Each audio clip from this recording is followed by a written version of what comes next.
Good evening. Cases of people infected with COVID-19 are on the increase. Hospitals are overwhelmed with patients, and vaccination is on a slow pace.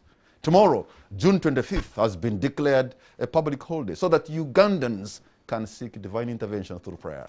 The government has finally thrashed out the details of the relief aid package to the vulnerable. The 53 billion shillings plan intends to give 100,000 shillings to each vulnerable person through mobile money and reach about 2.4 million people most affected by the lockdown. But without work for large sections of the population and strained funding to small businesses where majority workers are, the opposition is questioning the efficacy of the relief plan and, by extension, the lockdown. On the spotlight, we host the leader of opposition, the Honorable Matthias Mpuuga, and the government chief whip, the Honorable Thomas Tayebwa.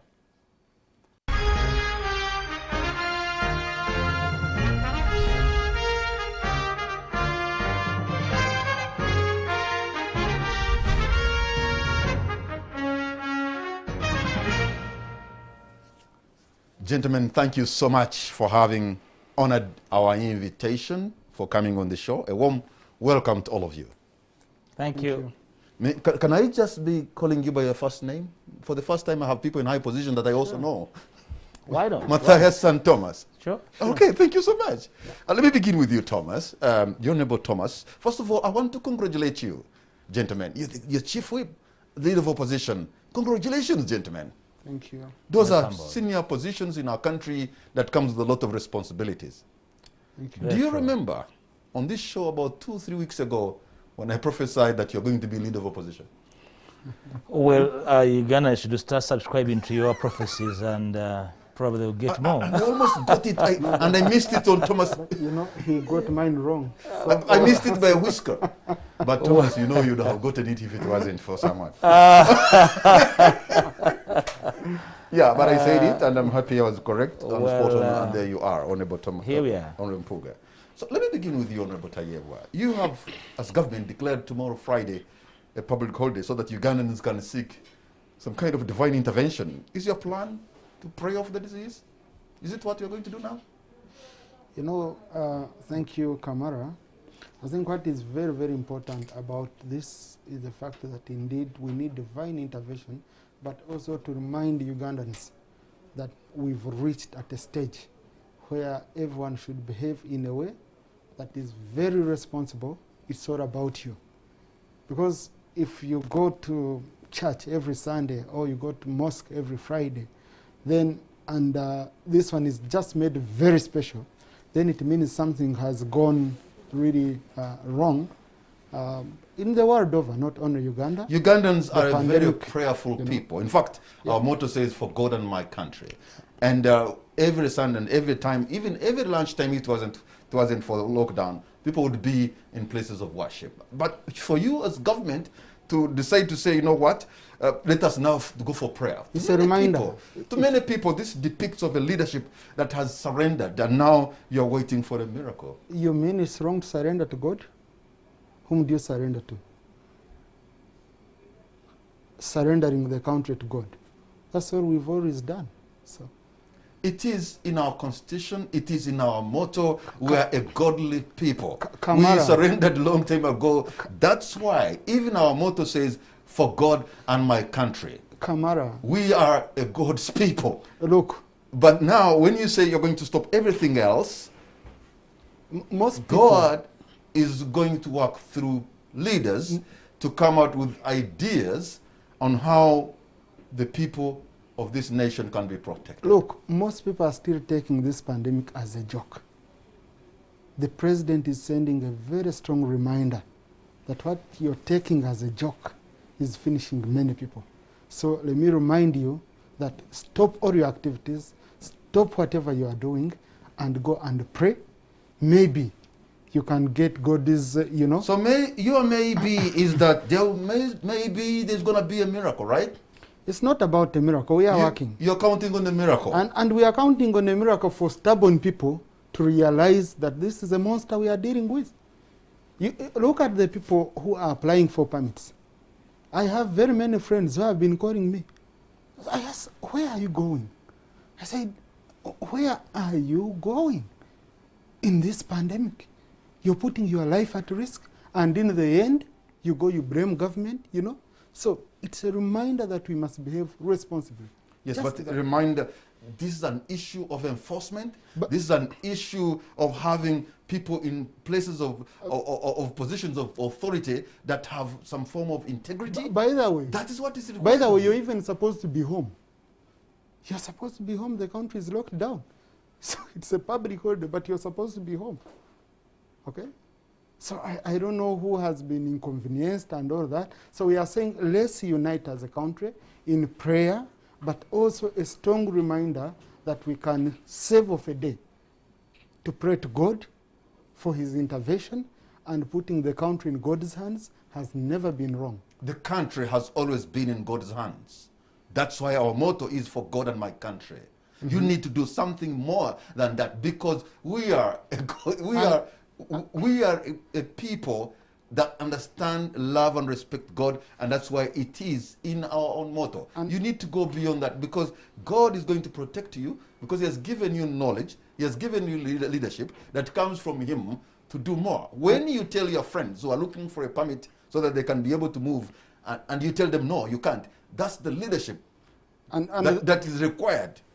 But not just to go and say, I'm going to somewhere in a house of prayer and I'm waiting for a miracle. And that's why I'm surprised that we are still wasting time on that instead of discussing the more we are doing as a government. So I wish you could move us to that. But because you wasted time in 2020, sir, when we were hit by this pandemic, lessons should have been learned then. So, but by now, we should be, mistakes that were made in 2020 should be corrected now. You know what the president told you? He said, you are saying COVID is political, COVID is a joke, COVID is a business, wait when you start to die. And he warned Ugandans. He said, you are waiting for people to die, they are going to die, and you'll see, if you don't change. So COVID is not about the president. COVID is not about the government. It's mainly about you, the individual, how you take yourself. I have been seeing many people, when they are going to speak on a microphone, they remove the mask. When they reach in the public, it looks like you're forcing them to use a mask. I have seen some businesses, because they said, always sanitize your people dilute sanitizer. You know it's supposed to be 60% and above, you dilute so that you can show you're doing it, not knowing you're killing people. So this COVID, I can assure you, the fight should be 90% about you as an individual, protecting yourself, not about government. But government will be there. If you can't do it yourself, government will come in and force you to do it. And that's what the president is doing. Matthias and Mpuuga, you are the government in waiting. We look to you for alternative policies and methods that can help our country. You are the new leader of opposition. We have a government that has responded in the way that they have. I wonder what you make about their response and how they are handling it. Why are you reducing our response to only prayer? No. I'm going to go to much more than that. Yeah, I just can't. I have to be one at a time, Honorable Thomas. One at a time. Patrick, when COVID hit the world, at one stage, the world epicenter was in Italy. And the whole sea was equally hit. The Holy Father never called out for public holidays. He instead rallied the world to pray, but also seek alternatives, soaps, medication, the rallied healthcare workers. In an environment bedeviled by this kind of pandemic, and you have leaders, there's no space for normative statements. We would have done this, we should have done the other. It's time for positive statements. When you hear leaders resorting to normatives, then it's really a surrender of sorts. I would have understood if tomorrow was a day to lynching the corrupt that actually stole the money that we voted in the 10th Parliament. The President would have called out for a lynching parade for those who stole public funds that were voted to recruit health workers, buy PPEs for health workers, equip and buy more ICU beds and HDU beds, So effectively, it's for a day for lamentation and making normative statements. If you people had stayed home, you people. So we should be discussing the purpose for an entity calling itself government. And for me, it makes more sense. Why would we call for a prayer day on a Friday when the following day is a Saturday and the following day is a Sunday? I think government is trying to smartly try to circumvent the debate on its responsibility that is abdicated. And it's when you have... Abdicated in which sense? Because you know, if the chief executive of the country has said we are facing an existential threat and he has put a lockdown for 42 days, he's now coming up with some kind of a package for the most vulnerable. He's telling you follow the SOPs. At one point he's been lauded by majority of the countries on the world stage. I mean, abdicated in what sense? Patrick, I'm giving my views, and I'm not giving global views. And the president is not the president of the globe, he's the president of Uganda. And I'm indicting him and his team, to which my brother is a part. Yeah, the question, sir, is abdicated in what sense? Abdicated in a sense that when time was time to real prepare, there was no preparation. Instead, while he was issuing threats... Preparing what? Patrick, will be patient. He was not preparing food. Would you prepare food when there's a pandemic? We voted the money in Parliament to prepare the country for the worst. Trillions of money were voted, namely to recruit more health workers. Secondly, to feed the people. Thirdly, to prepare our regional referrals and our major hospitals for the worst. And here we are, when the second wave hit us. It as though it hit us yesterday, and the first was 2 weeks ago. It's 1.5 years since the alarm bells were sounded. We responded as Parliament by way of voting trillions of money to have these pandemic responded to by way of preparation.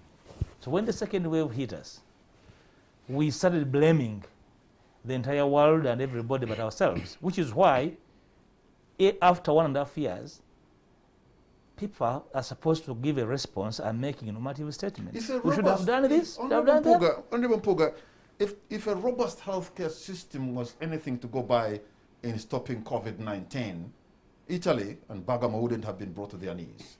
The United States wouldn't have lost 600,000 people. Brazil wouldn't have lost 400,000 people. The United Kingdom wouldn't have lost the people they did because of the robust public health system. It is this COVID, in my understanding, is much more about behavior change, the SOPs, like they have told us. Now, Patrick, why are we debating it then? Why are we debating government preparedness? Why are we voting money if it's about behavior change? You should simply tell people, make more ready and TV announcemements.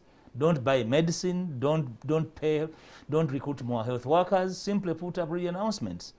Mount public address systems on the roads, and then the virus will disappear, if that were the case. Thomas. So we are talking about a lot and more. And we are discussing now nothing and less. You know? Because I believe, you see, it hit Italy, but Italy went ahead to even hire health workers from Cuba. You saw that. It means when you are hit, you don't simply lament, even when you have the best. We're talking about environmental determinism and human effort. Their environment determined that they were so hit. But equally, human effort meant that when they were hit, they responded. They simply never looked on and said, we are so hit, to cry and make noise about the fact that they were hit. They responded humanly possible, and they were able to largely overcome. Thomas, at one point, Uganda was lauded for having a robust response, not only to COVID, but even before other pandemics like Ebola and stuff like that. What happened? How did we get it wrong? I don't think we've gotten anything wrong. I wouldn't look at it that way. Because personally, my belief in life is always looking at a glass as half full, not as half empty. You're optimistic by nature? Yes. When you look at what we managed to do, the controls we managed to put in place, The same Ugandans attacking us today are the same Ugandans who are attacking the controls which we put in place, as if the president was enjoying them. And they were warned, they didn't listen. We managed to increase the capacity of ICUs. We managed to increase the capacity of regional hospitals, having beds, giving them ICUs, ambulances all over. But you see, a surge can come from anywhere, like you put it. I don't think really would be more prepared than America than where. When you talk of money, you should have bought this, you should have... some of the people speak as if they don't live in Uganda. You must know the size of your economy. You must know how you're doing. We are in Parliament. Yeah, but we always appropriate this money. But I think now, what you need to respond to, Honorable Tayebwa, is that money was appropriated for some key interventions, and they somehow did not do, that money did not do what it was intended to do. And so we can go and pray, which is a good thing, and we always pray, but amongst our leaders, if there are people who are siphoning public resources, God is not going to hear your prayer. Look, the president is very clear. He won't tolerate anything to do with corruption. The Auditor General has released his report.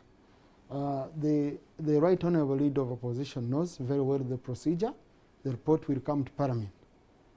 His own committee, okay, which is an oversight committee, a public accounts committee, will scrutinize the report and make recommendations.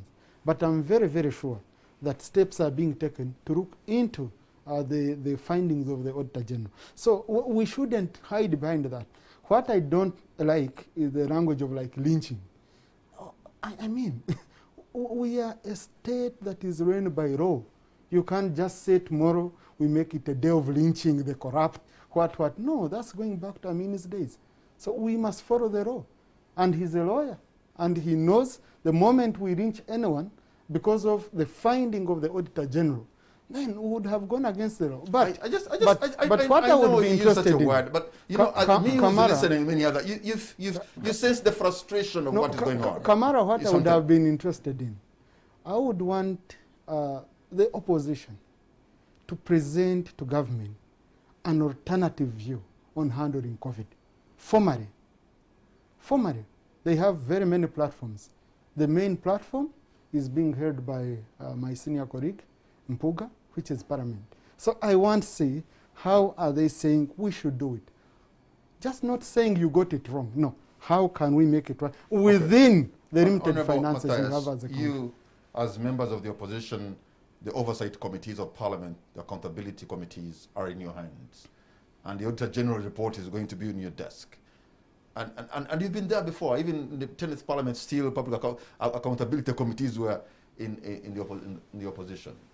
So how do we see, what are we likely to see you do when the report is brought to you? And can we speculate actually what is in the report? Patrick, let me first comfort my brother that I was unfortunate. I went to a village school. I only learned graphical communication.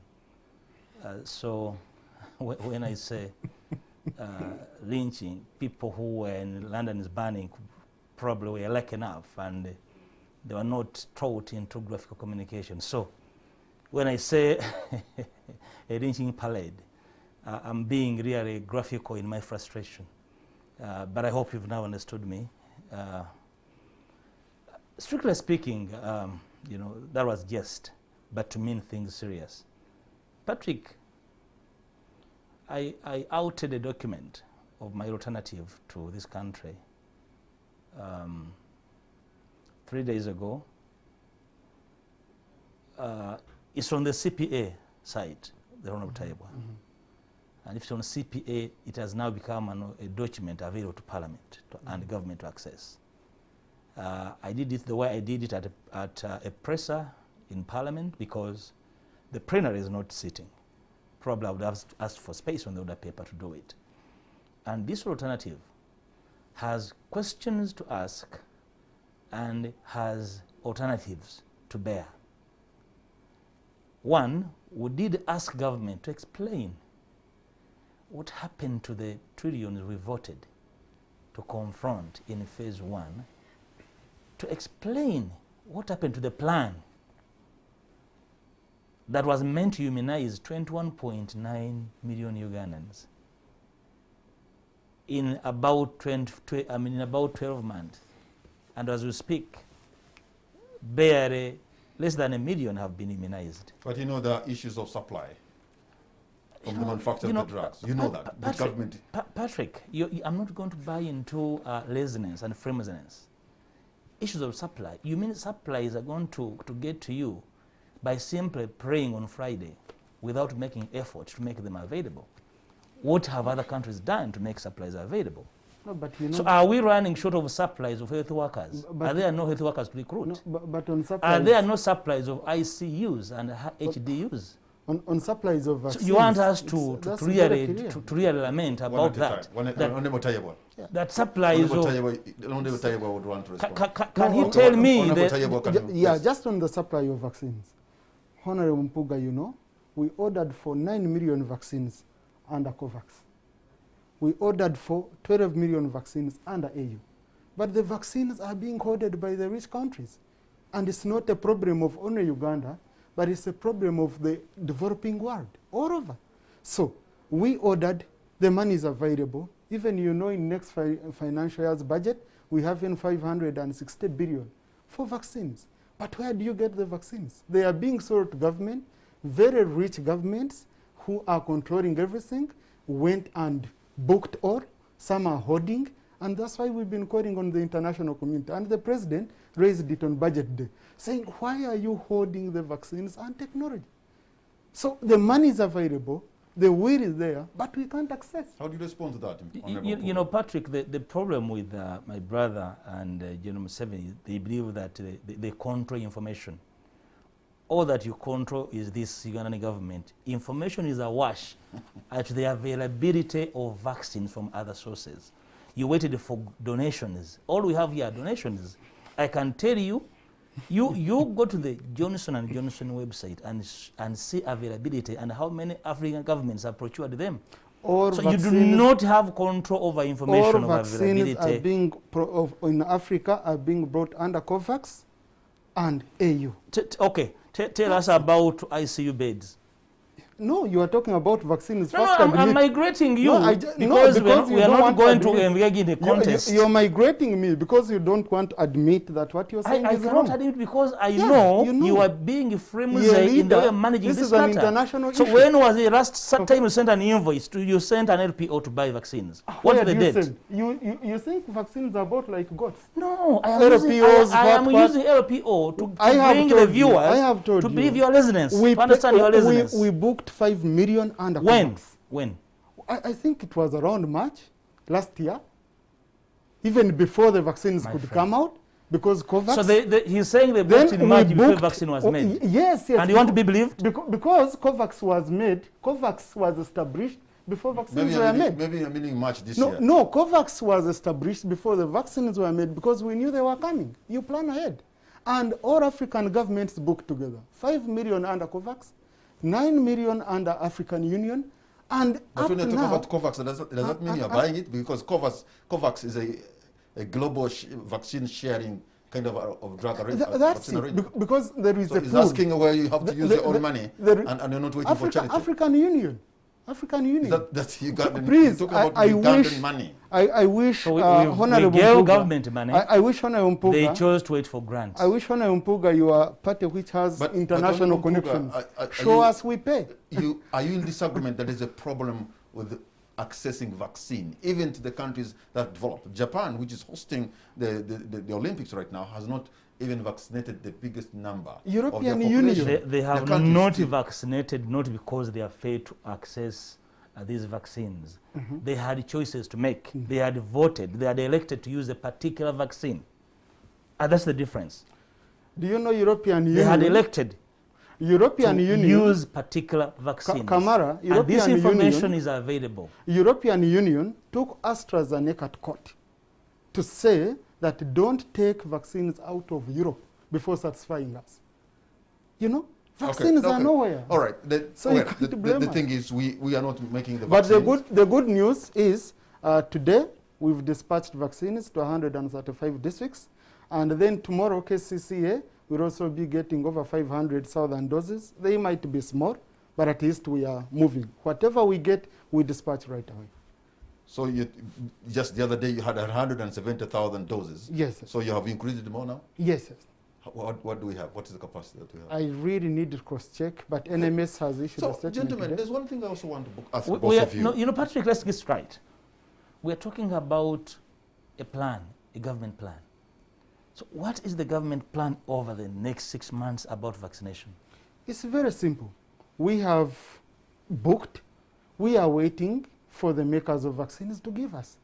I want to assure you, on vaccines, Honorable Mpuuga, you can't do much. We are on the mercy and of these guys. And it's the whole world, by them. Okay, gentlemen, Honorable Tayebwa, do we really have an estimation of how many people could be suffering from COVID, maybe in Kampala and Greater Kampala? I'm asking this because countries like Zambia, they say for every official known case of COVID-19, there are about 90 invisible cases. This is what I mean, that some people would have picked the disease and fallen sick and maybe recovered, or others in their homes, and others, because testing, the price is so prohibitive, they are not going there. So we could be having people in millions in Kampala and metropolitan area. So do we have an estimation as government that for every known case, maybe there could be 100 invisible cases around, because we're told one person can infect about 80 people? If my memory serves me right, I remember when the president was addressing the nation, he said for every 100 tested people, I think we were getting around 70 who were infected. Yeah, I can't really remember very well, but it's around That's that. what he said, so that can give you an average that we are in problems. It's a real big problem which we must unite and confront as a nation. Isn't there a possibility, Honorable Mpuuga, that there could be so many people sick with COVID, considering that the disease is highly transmissible, that for every one person, maybe there could be 90 others invisible? We have no idea. People sick, they have recovered, they have moved on, or they are busy spreading. How can we... Patrick, when you read alternative to this problem, one of the approaches we questioned was the closure of schools without a surveillance report, because information was available to the country in terms of rumors for over a month that schools had been really affected. And up to now, we do not have a report as to whether the blanket closure of schools was informed by a surveillance report, which is why eventually, for lack of a report, we sent children back to the countryside, and therefore we facilitated further transmission. So the possibility of even aggravating an already bad situation is quite high, where you undertake measures that are not thought through.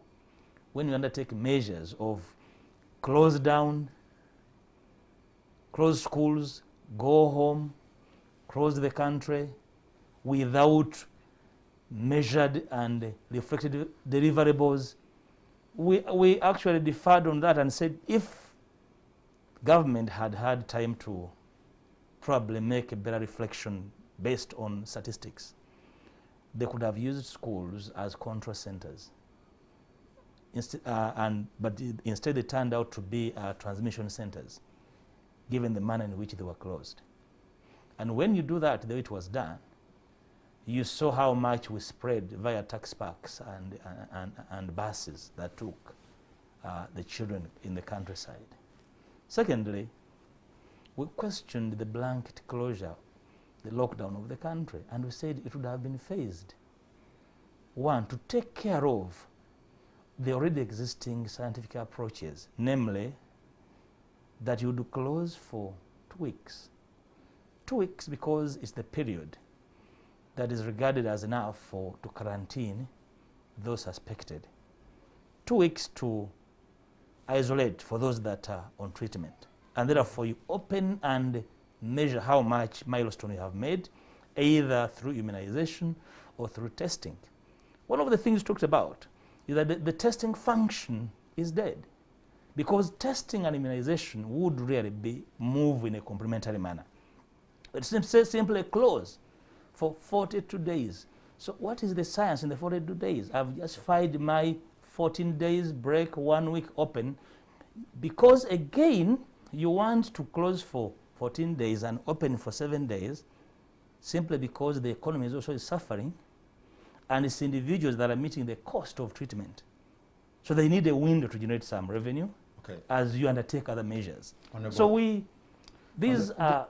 Honorable Mpuuga and Honorable Tayebwa, hold on to your points, gentlemen, because we're going to take a break, and on the spot, we'll be right back.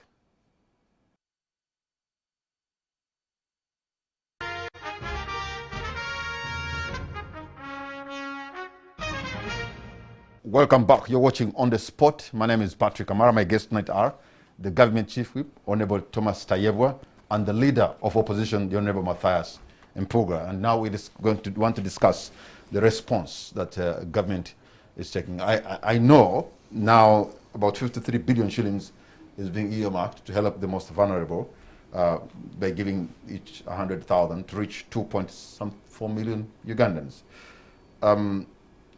How did you reach the level of 53 billion and 100,000 shillings and only 2.4 million Ugandans? Thank you, Patrick.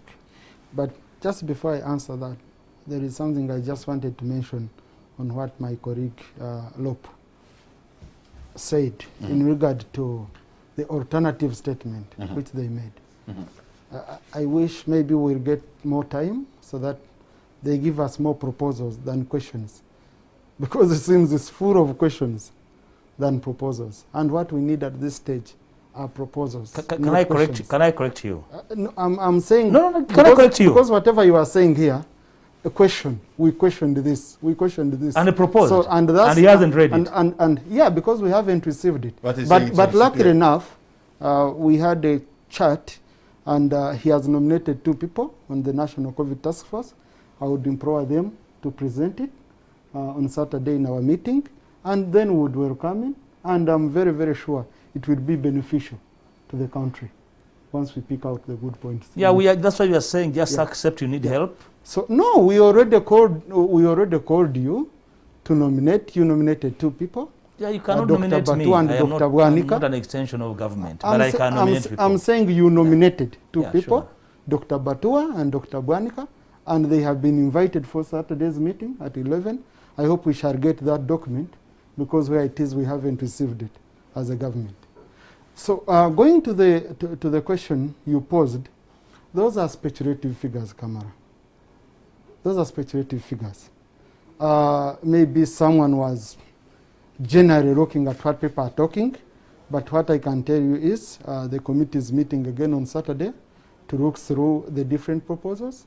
Then we give proposals to Cabinet on Monday, and it's Cabinet that will pronounce itself on the figures of how much to give, how many people, the whole scope. It will be by Cabinet. For now, those are speculative figures. If you say but when you look at Kampala, for example, in Kampala we have 440,000 households, 444,000 households. If, for example, you decided to pick like 28%, should I say, that's around 140-something thousand people, and then you look at how much you could give them. So if you could do an average and you say 28% of the households in Kampala are vulnerable, okay, then you can get a real picture. But also what people should remember, this is a government. A government has structures, from intelligence, from LC structures, from our representatives. The government has a capacity to pick information about anyone and make a very clear assessment whether you are vulnerable or not. And remember, we also have risks. We used it last time during the last lockdown when we were distributing food. So we are not reinventing the wheel. We are just going to perfect and improve. Honorable Tayebwa, and improve on what was done last time. COVID has shown that even Uganda's elite also live in perpetual vulnerability. Because should, God forbid, one person get admitted in ICU, even the so-called people of middle class or elite cannot afford the prices that are being given there. So when you talk about vulnerable, We are, all of us are in perpetual vulnerability.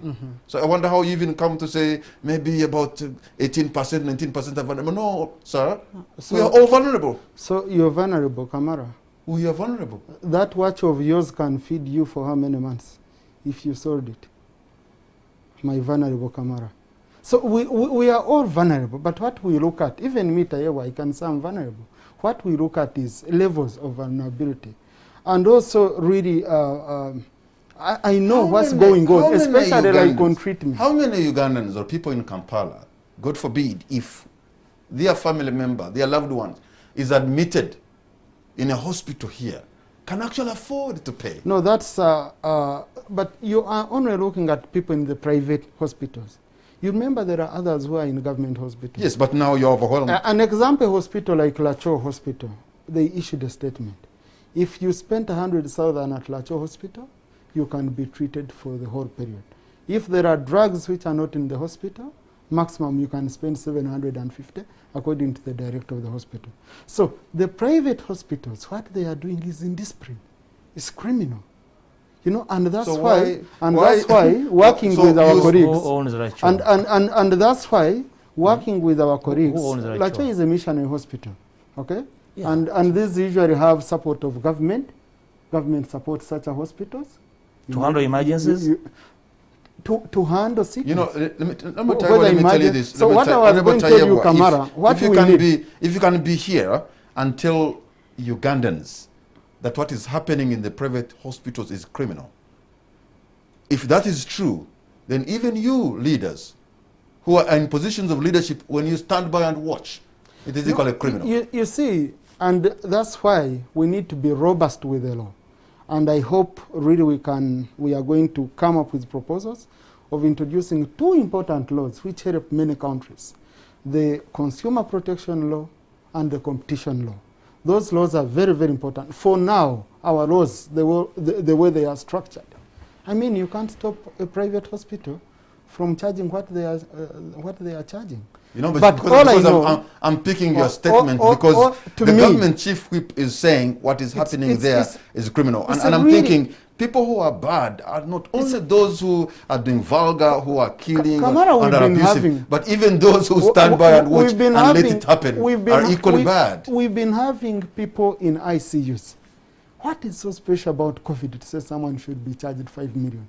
And why should I be shy about it? Because I'm a government official. I cannot condemn it. Because we expect You know, more. I'm a human being. I'm a human being. But the government must work within confines of the law. So the Prime Minister is going to be meeting the owners of these hospitals. I know Kano Nakarema today met them, but yesterday I had a meeting with the Prime Minister, and I know she has arranged to meet them. And look at how best we can, because most of them, what I understand, they are saying they invested highly, so they are rushing to recoup whatever they invested. But I think it's something which we shall look into, and the government very, very soon will come up with some interventions. Honorable on Mpuuga, that what one. do you make of the relief package government is proposing to give vulnerable people money on their mobile phones?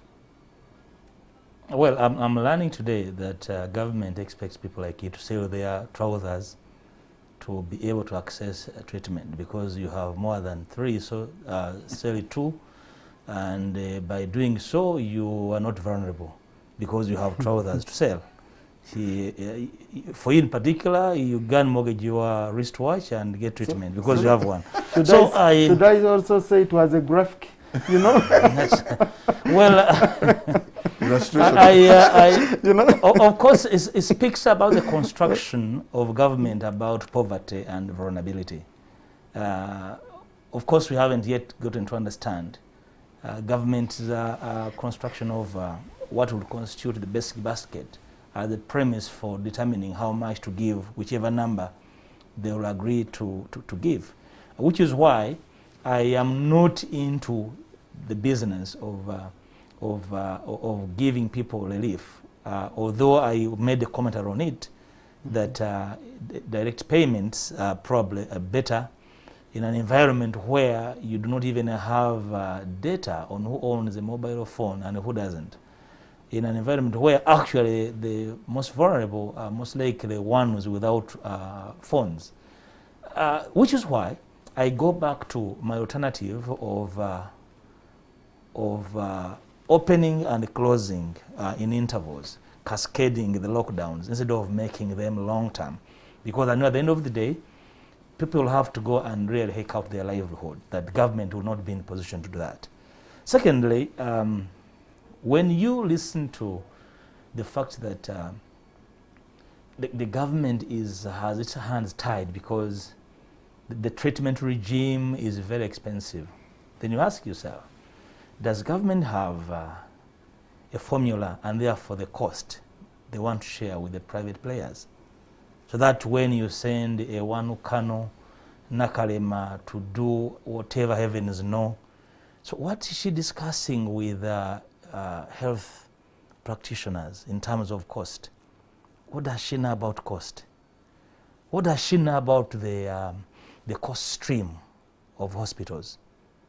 So I think if you want to discuss with these people, you need to be very humble. Very humble, confess your sins of negligence. We're not discussing a government of 3 years.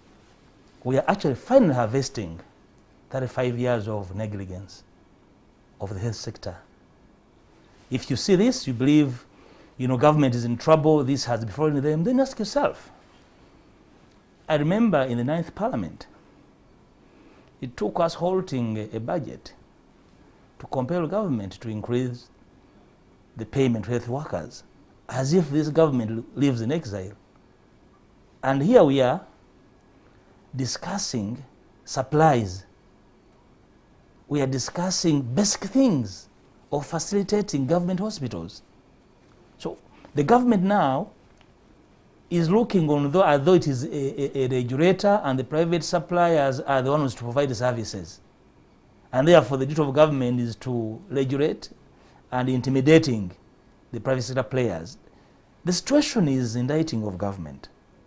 And at this moment, the government chief whip should be explained to the country how fast are we going to have additional health workers in government health centers. In fact, we propose that the government should even be recruiting animals on contract terms to second health workers to private hospitals as a way of relieving the stress on these hospitals on a contract of say 3 years, and then review, and then government should be actually recruiting in its own hospitals doctors, nurses of various capacities, including nutritionists, because we are aware that people were dying not because of COVID, but because of nutrition-related problems in these health facilities, because the treatment regime is linear. It's about medicine.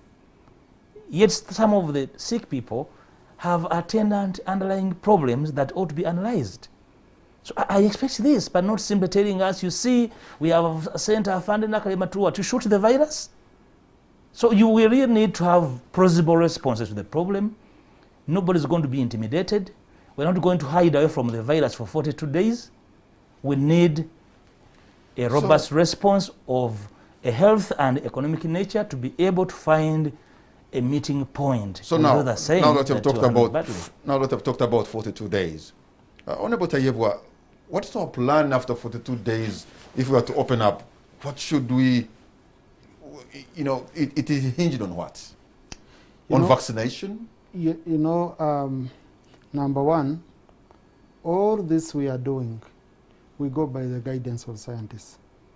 The president has trusted scientists, and we are going to be following their guidance. And it's not only our Ugandan scientists. We have in all international bodies involved, WHO and all that. Proposals like the one brought by LOP are going to be looked at by government, and we discuss with them, because this engagement is very safe. My only fear is that the moment we go so much into the blame game, then Ugandans start not looking at COVID as a problem we must look at and intervene individually, but as a failure by government. So this is not about failure. Then governments all over the world we shall indict them. I saw the United States, I saw UK, I saw everywhere. You know, who are our own donors?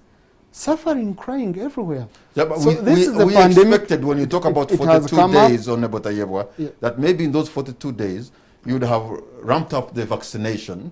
You maybe have like 5 million people have been vaccinated. Then we can know we're moving forward. But now, after 42 days, you're only going to sit and wait and that's it? Look, number one, when you're talking of vaccination, we're on someone's mercy to give us vaccines.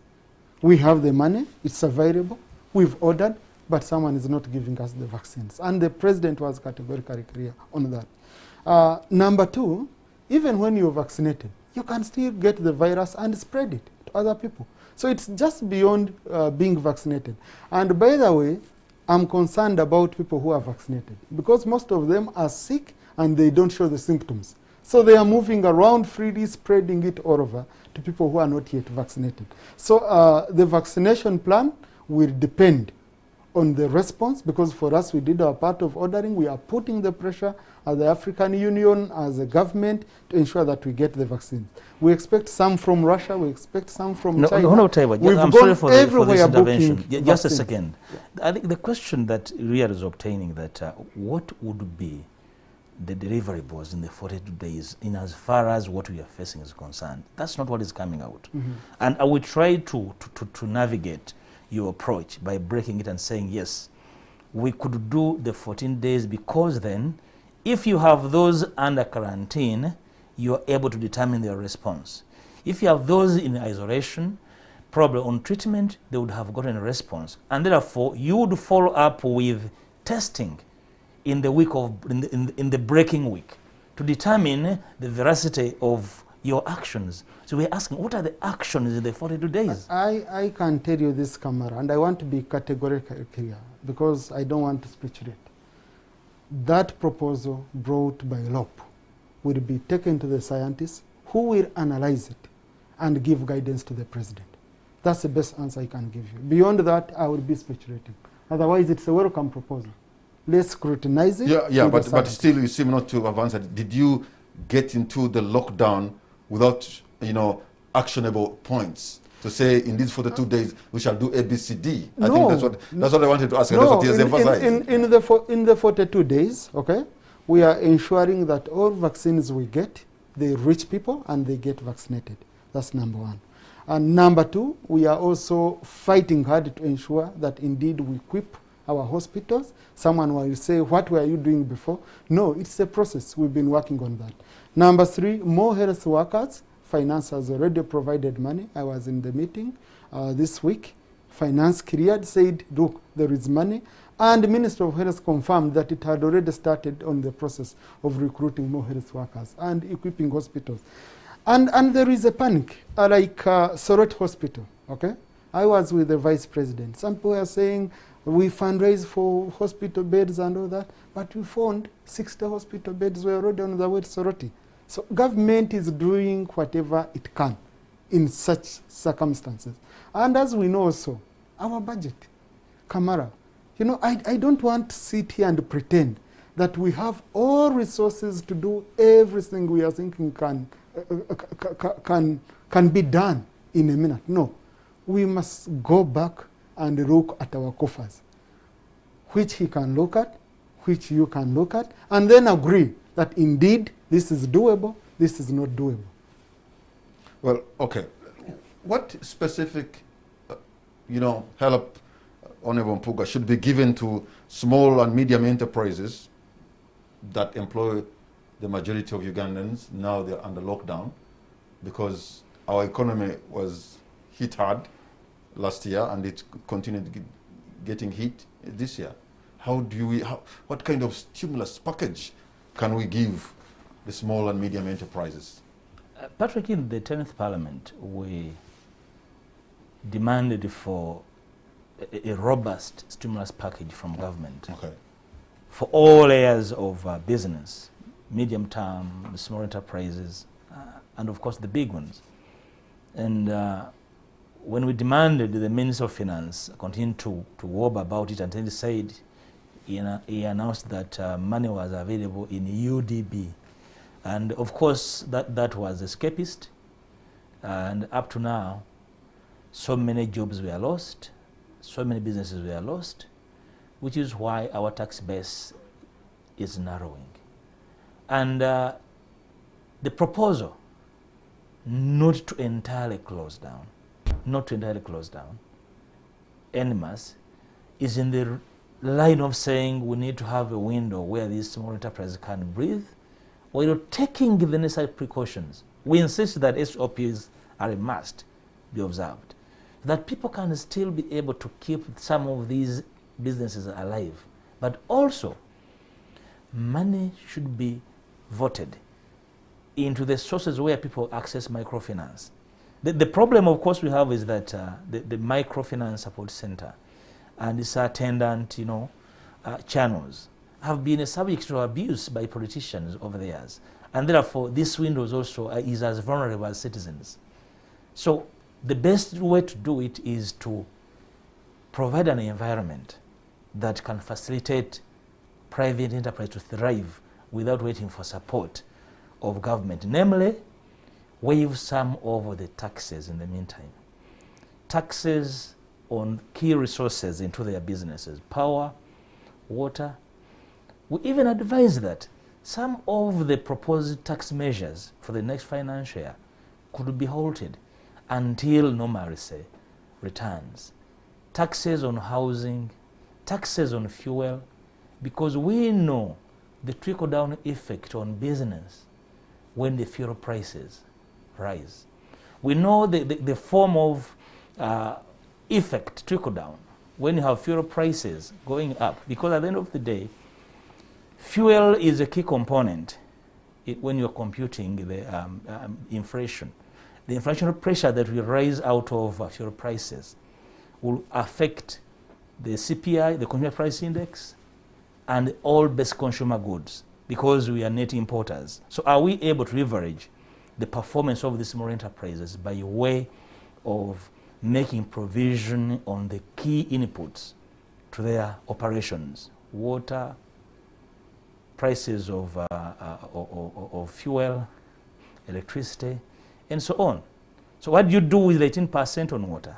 And what do you do with the runaway cost of electricity to facilitate these businesses so that they can keep people on job and be able to live another day to pay taxes when normalcy returns? To protect their lives, you also need to protect their livelihoods. Certainly.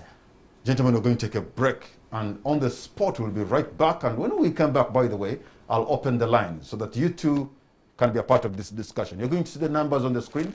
Pick your phone and call us. And should you disagree, which is okay, with any of the guests here, that's fine, but please disagree with respect. We'll be right back.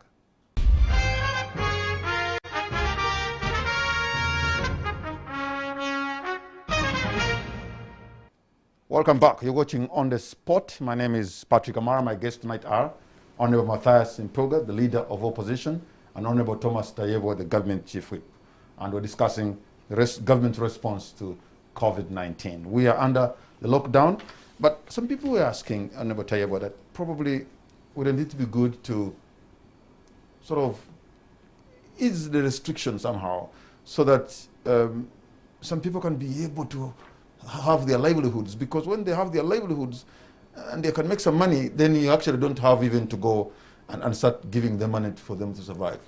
You see, Patrick, you want us to ease, your livelihood, but there is a monster outside there. And the president warned you. There is a monster outside. We didn't believe. When one COVID case came up and someone died, we started waking up.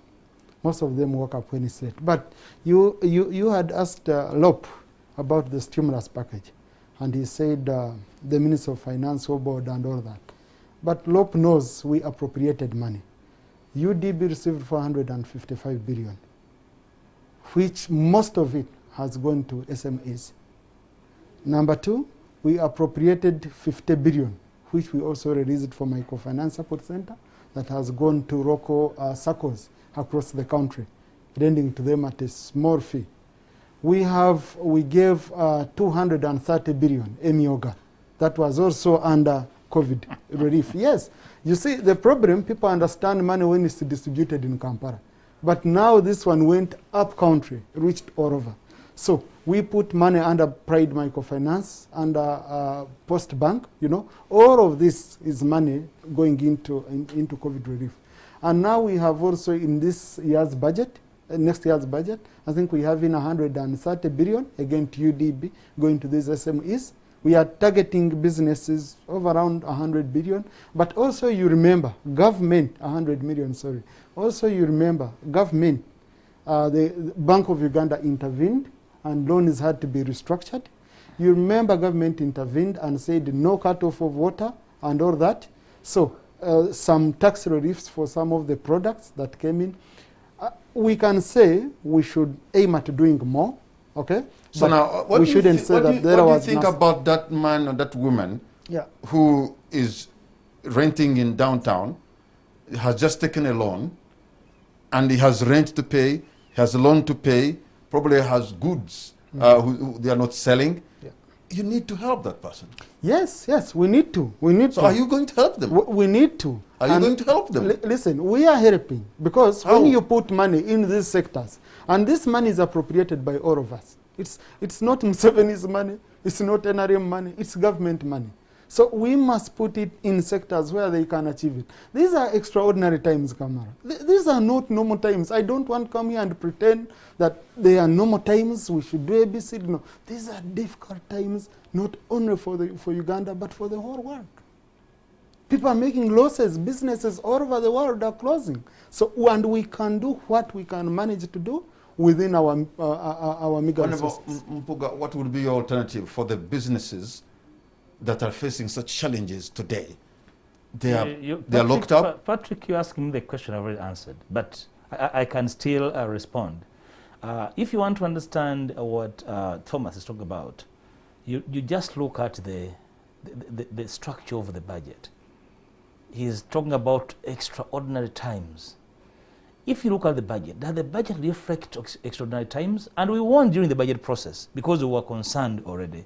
We budgeted under COVID. The strain hadn't yet gotten to where we are, but we warned that dire times are coming up. Look at where money has gone. Do we have more money to the health sector? Do we have more money going to really boost the economy? We have more classifieds. We have more state house. We have, you know, they do not. Do we have money in agriculture growing? Instead, these key sectors are supposed to keep citizens going as being squeezed out. But at the end of the day, the investment in non-productive sectors is crowding out the poultry drops into these key sectors. And therefore, Mpuuga, you know, when the president proposed that we give 430 billion to the parish model for agriculture, it's we in Parliament who cut it 200 let billion. me tell you. So this is it's we Parliament who appropriate. The whole idea of the parish model, if you gave him an hour to explain its efficacy, he will fall short. Why? You are struggling to explain the efficacy of Mpuuga. You are introducing parish model. This whole business of scattering, maybe for you, scattering if you fail efforts to understand to. No, If I you fail to cannot understand fail to it, understand something incomprehensible. That's a problem. That's a problem for you. I decipher Yeah. small things and I am able to understand it. So I'm saying what I talked about is more important. I do not believe in handouts. I believe in policies and people benefit from a policy rollout. Just hold on to your point there on Matthias and Thomas. Let me pick a caller so that we get to know what Ugandans are thinking, what ideas they have on this issue. How do we get out of this? Hello, we have a call online. Hello. Yes.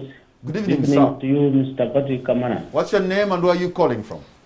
I'm called Mpuuga Ime from Uganda. You're on air, Mpuuga. Yes, sir. I wanted to meet my friend Tayebwa, and I want to inform him about our money, National Security Fund. People are dying without eating their money. Please, the president was at the percent on that bill last year. What happened? Mid-term access. The Tayebwa should inform the president to assent on that, such that people can at least have some money to eat. Okay, thank you so People much. are dying. They have their money there. People are not responding. We don't know what to do. Thank you so much, Mpuuga from Uganda there. You're talking about the midterm access that Parliament passed and the bill, and it's now awaiting the President to be able to assent to that. Let me take another caller online. Hello. Hello. Good evening, sir. Good evening, sir. What's your name and where are you calling from? My name is Geoffrey. I'm calling from Bugiri. Geoffrey in Bugiri, you are on air. You're loud and you're clear. The first mandate of the government is to detect, to test COVID patients, to isolate, to treat, and to trace. Government has done nothing in that line. The second, they are telling people to isolate from home. The biggest percentage of Ugandans stay in a room of 10 by 10. A family of 10 people, 6. How can you isolate? People are dying in villages and are being buried without post-mortem. How do we know whether they are dying of COVID or not? People in Uganda now, they are not dying because of COVID, but because of lack of oxygen. Okay. All right. Our caller there from Bugiri, I want to thank you so much. Let me try to pick another caller so that my guests can respond at once. I have a caller online. Hello. Hello. Good evening, sir. What's your name and where are you calling from? I'm calling from Chanja. Yes, your name, sir? My name is Oscar. Oscar. Yes. You're on air, Oscar. I wanted to ask the chief whip. Yes. Yeah, I want to.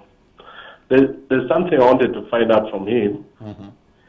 If Uganda is part in this country, because first of all, when we first went for the first lockdown, we followed all the SOP very well. And when we came back, there was no anything like coronavirus. Everything was stabilized. So now you cannot tell that Uganda should be at home when tourists are enjoying this country.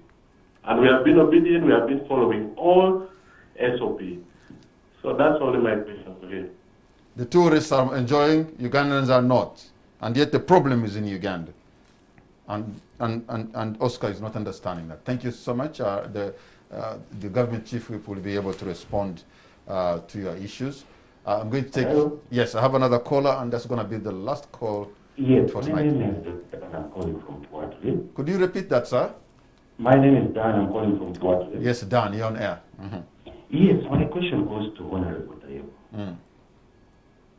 One, you have a situation where you're increasing taxes, but government is still spending lavishly. Recently, you spent a lot of money on an inauguration. Why didn't you do it virtually? Such that Ugandans can take you serious. That is number one. Number two, when you increase taxes, definitely expenditure, rather disposable income goes down. And when disposable income goes down, the purchasing power definitely goes down. And when it goes down, revenue equally goes down. And then that's when it becomes a vicious cycle. You can't tax. Your taxes actually then go lower. All right. Thank you so much. I understand many of you would want to ask questions, but it's an issue of time now. So let me let my guests respond. Most of them were coming to you, Honorable Tayebwa. Yes. Number one, Mpuuga Ibanda. The president still has issues with the midterm access, and I'm sure the technical people guided him that way, and I trust them very well on that. So let the law come back to Parliament, we dissect it, we again look at his reasons in full, and then we guide. There is a long process of managing that, and I'm very sure. But the issue of accessing money when people are dying, I think NSSF made it very clear. If you have a person in ICU who has his money in NSSF, they can apply for that money and access it. Then Geoffrey from Bugiri, government has done nothing and what. You know, negative minds. I don't know why, you know, such an evening when you should be a bit relaxed and what, you decide to be negative in whatever you're doing. Really, what he brought out, and he knows what we've been doing that side. Government testing, government releasing statistics every day. The people who are being treated, or government hospitals, ICUs being full, and you say government is doing nothing. That's being unfair to government. Then Oscar from Chanja, I think Ugandans following SOPs. I'm very, very happy he has said that, and for him, he's doing it. But if you've been watching news on NTV, really you see what's happening downtown in Shukuru. You see what's going on, the laissez-faire attitude of some people. You don't need to have two people following SOPs or yourself, and you say all Ugandans are following SOPs. Most of us have been doing it wrongly. So that's a very important issue. He should teach other Ugandans. He should encourage other Ugandans. And we police ourselves. I saw border people. They meet you without a mask now. They start chasing you. They even beat you. So that spirit, if we develop it. But tourists coming in and enjoying the country. You see, Ugandans, we have a habit of abusing the whole process. I have an Italian friend who is here, and he designs our roads. So I asked him, I said, when I'm in your country, I don't see humps. What's the problem? And yet you design our roads, you put in humps everywhere. So he says, for us in Italy, once we put a sign post that don't go beyond 20 kilometers per hour, we shall do it. You Ugandans, when you put it, someone says, no, you mean here there are no, maybe people, he goes 120 kilometers per hour. So you are forcing us to make designs that, that enforce, you know, the mechanisms right away. So we have, the moment you say tourism, I saw a friend of mine carrying paint, carrying a wheelbarrow on a car, you know, he was coming town. So when I said, when did you become a construction expert? I said, man, this one can help me to pass by the police. So the moment you open domestic tourism, everyone will be a tourist from nowhere. And then you have a spike. So me, I still insist, let's follow what the scientists are guiding us. The issue of the economics from Dan, increasing taxes, but spending like, you know, I don't know. In every country, how can you discount the swearing in of a president? You say it was luxurious. That's a national pride. I'm sure Mpuuga would have even done a bigger function than what we did. The way his people were celebrating. My issue was you actually had to stop the vaccination process for you to have an inauguration amid this pandemic. No. Okay. How did we stop? How did we? Because there was mass. No, that was on a light note, my brother. But I'm saying anyone would celebrate. Do you know what we went through to win that election? These guys were on our necks. And then you come, you discount it, that we had a function, that function was small. Because if it wasn't Corona, we would have had millions in Corona, would have made it even much, much bigger. The issue of taxes, that's a debate, which you can't say you settle in such a way, because all the taxation regime of the country, we have very big experts behind it, knowledge. We debate, we scratch our heads. You know, in the end, we come up with proposals because the government needs money to run the programs. All right, Honorable Mpuuga, on the issue, I just want to know where you fall on the issue of midterm access, because you could feel we made a comment in our response on the midterm access, and our take is that the president should immediately accede to the bill, because a crisis of this magnitude probably might not wait for the legalese. Secondly, the president has representatives in parliament. His misgivings with the law could have been handled at that stage, because the bill took months and years in parliament. He should have had these issues debated. I think they're buying time, and they create suspicion as to whether actually this money does exist. In the coming weeks, I will launch as the LOP our legislative agenda in Parliament, and part of what we are going to propose is to revisit the law on liberalization of the social security, because I am one person who believes that this monopoly is problematic, which is why it's dangling stick and carrot in the faces of the owners of money. So when you're faced with this, and then the managers say, if you are critically ill, come and access the money and arrange your funeral. It's an insult to the savers. Because why should I wait to be critically ill to access the money? So that you can buy enough muchera at my burial. So we believe people should access this money, and this being an emergency, the president would really make assent if there are deeper misgivings, because these middle marks have not exhausted the fund. They would propose, the whip is here, they would propose amendments. There's no legal bar to immediately seek to amend the law, because then you'd have averted a welfare crisis and allowed people to thrive and survive. How about the arguments about people complaining about expenditure of their rulers is genuine, because the direct service to the people is seen through local governments. These hospitals we are complaining about are managed at local government level. So how much money has gone to local governments this financial year and the coming financial year? So the people are able to look at the budget and know that key priorities are not being funded, and they are genuine to complain. So we really need to get into a genuine debate about how resources are distributed vis-a-vis the responsibilities at every governance center, for the country to feel a sense of justice in the way our taxes are shared. At the moment, the complaints are legitimate, and we need to look at this. Patrick, there's something that is emerging, and I picked this from a very humble citizen today.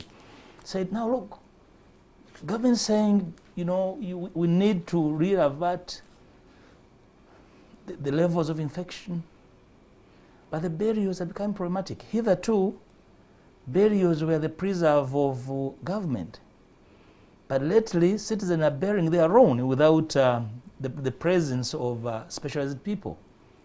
And then you say, so what happened to the government insisting that the dead, as long as the confirmation that is COVID, should be undertaken by professionals? Because for you to be able to hire a professional undertaker, you probably need 5 million more. So people are selling their bibanja to bury the dead. So this is the kind of conversation probably the whip and the powers that be should engage into, and say whether government is still in position to buy the dead, or actually the communities should mobilize themselves into undertakers and wrap themselves in banner fibers and bury the dead. What's your response? You know, even before government stopped that, you remember they had issued guidelines that the style of burying, you know, that which was looking scary, very strong protocol. The scientists advised that that's not necessary.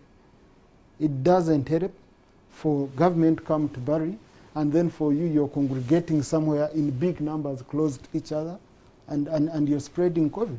So it proposed that indeed it can be safer to handle the body in a plain way, as long as that body is in a coffin, and then you ensure at least you don't allow many people around. The biggest problem is the crowding that's been happening. Because I saw like in my village, they come to bury, when they came to bury the late Kanobantariza, okay? So the military came, did its part. But the people who were in banana plantations, it was so scary. So beyond that kind of scary situation, people come in PPEs and they are burying and all that, there is a much, much bigger issue to deal with, that is congregation of people. Okay. How about, as we try to conclude Otherwise, this, you can't be... There's some people who are coming out with the proposition to that, for example, people who are salaried workers who pay as you earn, payee. By the way, somebody calls it pay as Johanna enjoys. You cannot put any other way. How about if you maybe told them to halt a moment, that money is paid directly to the worker so that they can be able, because they have, some companies are cutting on the salaries, reducing, so that payee, in the meantime, goes to the real worker. But government needs to work. So, and where will government get money? You want the president to sell his cows to come and run government programs? Government must continue operating. Well, it's a proposition. We have to continue paying our taxes, fulfilling obligations, because all these plans which the Honorable Mpuuga is putting across, they need funding. All right, gentlemen, our time is almost out. Beginning with you, Honorable Mpuuga, what's going to be your parting shot? Just to again reassert that in these kind of times, the purpose for which countries have governments should bear, and there's no excuse for any government to return the fire to citizens. The government should as citizens do their bit, they're part of the bargain. The government to which they do subscribe taxes, not just for once but for generations, should really be seen to be in existence. The WHO and AU promised to vaccinate 400 million Africans for free. I believe this is part of the freebie our government is waiting for. We are waiting to see where the other billions we gave you are going to go. And in the immediacy, procrastination in this case is a danger and it can only worsen an already bad situation. All right. We need action and immediate action. Thank you. Honorable Tayebwa, your parting shot. Yeah, for Ugandans, no government is trying its level best to arrest the situation, but the bigger role must be played by Ugandans. Already we have 560 billion in the budget waiting to buy vaccines. As long as they are available, it's well reserved. We are recruiting more health workers. We are doing whatever we can, but this COVID issue is all about you. The bigger part is yours. Even if government, because what you hear us talking about here is prepare hospitals, do what? But why would you need to go to a hospital first of all? You know, it means you can do much more to avoid that hospital. So I request Ugandans, we follow SOPs, we remain at home. These unnecessary movements, we are endangering our people, and especially people who are vaccinated and they think they are very okay. You might be okay, but you're putting other people at risk, those who are not vaccinated, especially in your homes. Honorable, so let's try to be safe. Honorable Thomas Tayebwa and Honorable Matthias Mpuuga, gentlemen, I want to thank you so much for your time, but most of all, I want to thank you for your insights, for having added value to our discussion tonight. And Derek, I could also pick your words that it's in your hands, Ugandans. Fighting COVID is in your hands, is in my hands. To follow the protocols, washing our hands, distancing ourselves, avoiding the crowds, and yes, putting on the mask. Can you imagine? The world was hit by a pandemic in 1918 called the Spanish flu. Scientists and doctors then recommended washing hands and putting on masks. 100 years later, scientists are telling us the same. You may say maybe they haven't improved, but it appears that is a tried and tested solution that worked then. It could work now. Good night and God bless Uganda.